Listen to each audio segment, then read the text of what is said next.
வரைக்கும் உட்காந்துருப்பீங்க. ஒரு அன்பர் கேட்டாரு, என்ன நீங்க தான் ஒரு 8 மணி நேரம் உட்காந்துக்கிறீங்க, மழை ஜலம் போறது இல்ல, ஆனா நாங்க எங்களையும் போட்டு சிரமப்படுத்துறீங்கன்னு கேட்டாரு.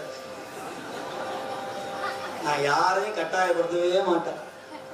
யாருக்கு விருப்பம் இருக்கோ உட்காரலாம், எந்திரிச்சு போறவங்க போகலாம். அவங்களுக்கு உணர்வு இல்லை. அந்த வரல அந்த சிவானந்த இன்பத்தை தலைக்கிறவங்களுக்கு பசியோ மலஜலமோ ஊனோ உறக்கமோ. இப்ப நீங்க ஏன்னா ஒரு ஒரு சோதனை பண்ணி பாருங்க. உங்க வீட்டு அறையில நல்ல காலம்புற 2 பூரி ஒரு ஊத்தப்பம் நல்ல வெண்பொங்கலை சாப்பிட்டு சாம்பாரை போட்டு உட்காந்துருங்க. அடுத்த 5 நிமிஷத்துல எத்தனை கெட்டாவி வருதுன்னு பாருங்க, எதுல தூங்குறீங்கன்னு பாருங்க. ஆனா இங்க பாருங்க, ஒரு கல்லையாவது தூக்கம் இருக்குதா? எவ்வளவு சாப்பிட்டாலும் அசதி வருகிறதா? தூக்கம் வருகிறதா? சோடு வருகிறதா? முதுகு வலி வருகிறதா? மூட்டு வலி வருகிறதா? கால் ரத்தம் கட்டி சூறைப்படுத்திக் கொள்கிறதா? இல்ல. 1 மணி நேரம் கீழே உட்கார முடியாதவங்களை 4 மணி நேரம் ஆணி அடிச்சது போல திருமுறை உட்கார வச்சிருக்கு சொன்னா ₹1,00,000 உட்கார மாட்டான். ₹1,00,000 கொடுத்து 1 மணி நேரம் உட்காரியா? ₹1,00,000 வேண்டாம், முதல்ல எந்திக்கிற முட்டி வலி தாங்க முடியல. ஆனா இங்க பாருங்க, எல்லாருக்கும் டயாபெட்டிஸ் இருக்கிறது, ஒரு சில பேருக்கு மூட்டு வலி இருக்கிறது, முதுகு வலி இருக்கிறது, வயது முயர்ந்து விட்டது. ஆனாலும் இந்த முற்றோதல் முடிஞ்ச பிறகு பாருங்க, அப்பதான் வலிக்குது.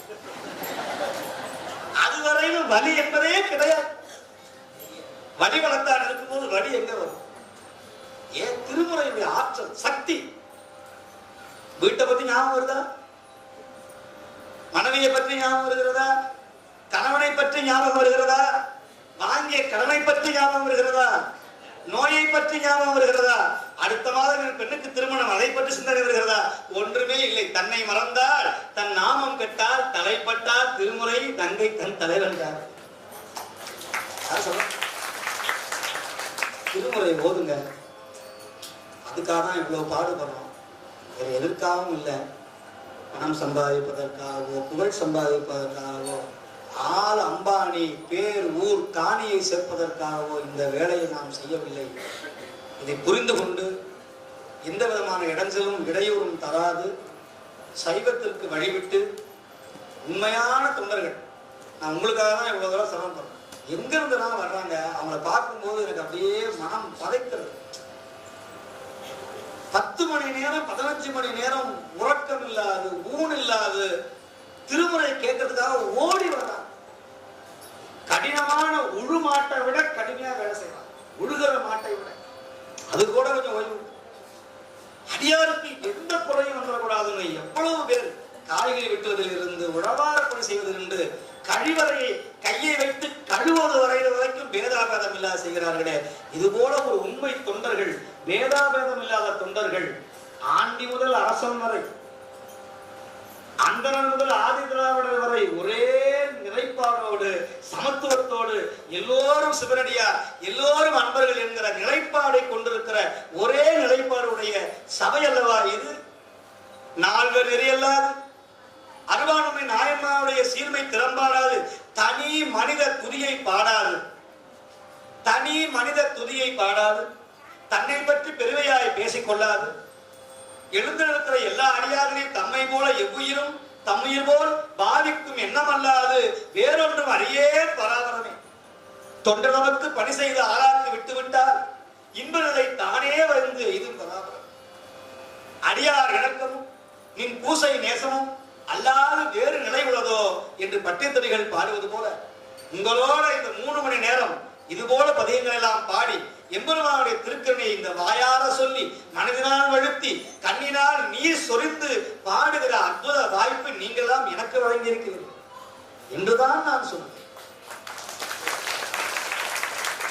என்னுடைய 12 வயதுல இருந்து இந்த வயது பருவத்தில் வரையும் என்னை அறியா பருவத்தே என்னை ஆண்ட எம்பெருமான், அந்த பெருமான் திருமுன்பு நின்றி நான் பாட அவர் கேட்டுக்கொண்டே இருப்பார். வேற எவருமே இருக்க மாட்டார். நீயும் நானுமாய் ஏக போகமாய் நாங்கள் 2 பேரும் பாடுவோம், பிறகு பாடி கழிப்போம். இன்று அதே பணிதான் தொடர்கிறது. அதே ஒரு வித்தியாசம். பெருமான் மட்டும் கேட்டிருந்தார், இப்பொழுது பெருமானை வணங்குகிற உண்மை தொண்டரான மெய்யடியாக நீங்களும் சேர்ந்து கேட்கிறீர்கள். இவ்வளவுதான் வேறுபாடே ஒழிய என்னுடைய பணி நீங்கள் வந்தாலும் வராவிட்டாலும் என்னுடைய ஒழிய ஒழியாது, என்னுடைய வாய் ஒழியாது, என்னுடைய என்னுடைய சிந்தை, என்னுடைய திறம் சிவபெருமானை அன்றி பாடுவது ஒழியாது சொன்னார். நானேலும் அடியே நானேலும் உம்மடி பாடுதல் ஒழியே நாட்டியத்தான் கூறி நம்பி. சாமி, என் உயிர் போனாலும் என் நாட்டுல தேவாரம் நிக்காது. அற்றவா உன்னை நான் மறக்கினும் சொல்லும் நான் நமசிவாய. நம்முடைய உடம்பு கைகால் என் பல்லெல்லாம் விழுந்தாலும் கூட, பல் விழுந்து நாத்தளர்ந்து உடலா நடிக்கிறாலும் கூட என்னுடைய வாயிலே திருமுறை பொய்க்காது, நிற்காது. சிவபெருமானுடைய கருணை திறம் போதும், உன்னுடைய பணி செஞ்சது வரைக்கும் போதும், உன் பிரார்த்த கர்மம் முடிஞ்சு போச்சு. இனி இங்க பாடுனது போதும், பேசுனது போதும். நான் வாழக்கூடிய கைலாயத்துல என் முன்னாடி உட்கார்ந்து நீ அந்த பணிய அங்க செய்யறான்னு கூப்பிட்டா, இந்த நிமிடமே ஆனந்தத்தோடு துண்டை உதறி தோளை போட்டு விட்டு மந்திரம் ஒன்றடியே மனை வாழ்க்கை மகிழ்ந்தடியே சுந்தர கேடகளாய துரிசே செய்யும் சுந்தன் என்னை அந்தர மாட்டி சுந்தில் அழகானே அருள் புரிந்து சுந்தர மோனந்தமே நொடித்தான் மலை உத்தமனே. இந்த நிலை எழுதும்னா நான் அடுத்த நிமிடம் ஆனந்தமா போவேன். ஆனா மற்றவங்களை கேட்டா சொல்லுவாங்களா, என் மனைவி கேட்கணும், என் பிள்ளைய கேட்கணும்.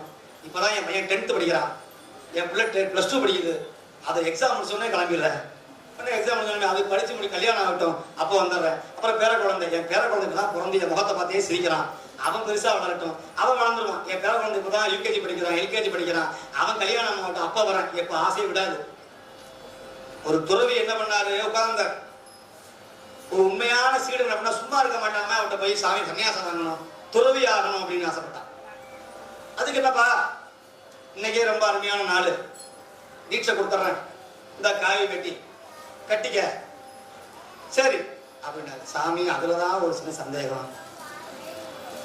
கல்யாணம் பண்ணணும் ஒரு மனசுக்குள்ள ஒரு சின்ன ஆசை இருக்குது.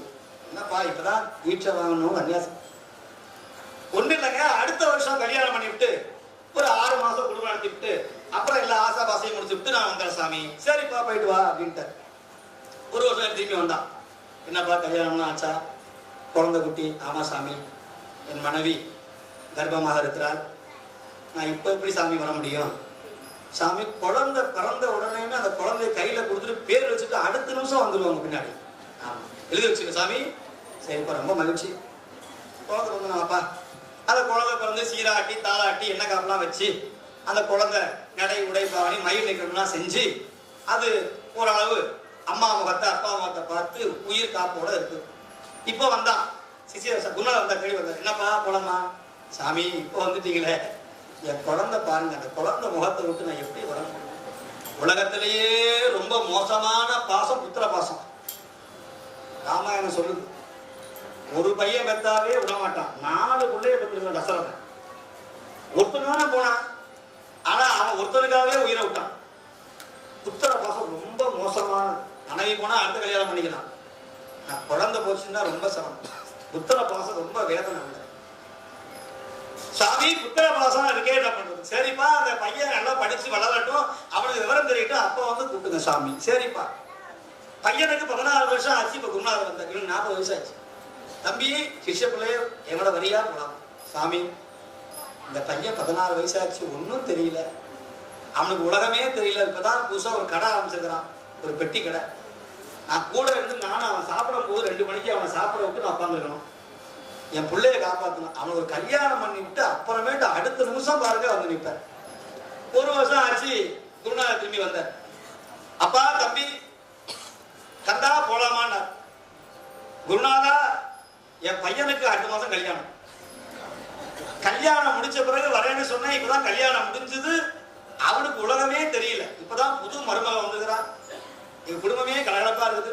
இன்னொரு 2 வருஷம் கழிச்சு வர திரும்ப குருநாதர் போயிட்டார். 2 வருஷம் கழிச்சு வந்தார். அவரும் சும்மா இருக்க மாட்டேங்கிறார். இவன் பார்க்கலாம் ஓடுவாரு, அவர் விட மாட்டேங்கிறார். தம்பி, கண்டா, என்னப்பா சன்னியாசம் வாங்குற நீயே, எவ்வளவு வர நீ? சுவாமி, என் மகனுக்கு இப்பதான் குழந்தை பிறந்திருக்கு, பேர பிறந்திருக்கிறான். எல்லா பந்தத்தை விட மகனை விட பேர குழந்தையுடைய அந்த எச்சில் சொல் மகளை ரொம்ப இழுக்கும். மனைவியை விட மகனை விட பேர குழந்தையுடைய இன்மொழி சொல் வந்து உடல் எழுது யார் எழுது. என் பேர குழந்தை மார்புல வந்து குதிச்சாருன்னா அப்படியே எனக்கு ஆனந்தம். அந்த முகத்தை விட்டு நான் எங்க வர முடியும்? சரிப்பா, எப்ப வர சாமி? என் பேர குழந்தை கல்யாணம் ஆகுதா? குருநாதர் போயிட்டார். போயிட்டு வந்து பார்த்தா இவன் இல்ல, கந்த செத்து போயிட்டான். கந்தனோட பேரனும் பையனும் அழுவாங்க. சாமி, நீங்க மாசம் மாசம் வருஷம் வருஷம் வருவீங்க, நீங்க அப்பாவை கூப்பிடுவீங்க. எங்க அப்பாவும் எங்களை காட்டி காட்டி வராம இருந்தாரு, இல்லைன்னா சொல்ல பண்ணிட்டே இருந்தாரு. நாங்களும் போயிருவான்னு பார்த்தா அவர் எங்களை காமிச்சுக்கிட்டு உட்காந்துருக்காரு வீட்லயே. ரிட்டையர்மெண்ட் ஆனாலும் எங்கேயாவது காசிக்கு போவார்னு பாக்குற, முடிய மாட்டேங்குது. நசீரூர்லயாவது 3வது மணிக்கு உட்கார, அங்கேயும் போக மாட்டேங்கிறாரு. மத்திய தான் அங்கேயும் நிகழ்ச்சி பண்றாங்க. அந்த சாமிகிட்ட சொல்லி சாயங்காலம் வரைக்கும் எக்ஸ்டெண்ட் பண்ண சொல்லணும் நிகழ்ச்சியை. நாங்க நிம்மதியா வீட்டுல இருப்போம். ஆனா மத்தியானமா கிளம்பி வந்துடுறாரு. வந்துட்டு வீட்டுல பாட ஆரம்பிச்சிடுறாரு. எல்லா தொலைக்காட்சி உங்க பேச்ச கேட்டுக்கிட்டு எங்க தொல்லை பண்றாரு. பதிய பாடுங்கிறாரு, வித்தியாசம் போடுங்கிறாரு, எல்லாத்தையும் போட்டு அடிக்கிறார். தேவாரம் பாடு. அதனால என்னன்னு தெரியலையே, இந்த சாமி அப்படியே கண்ண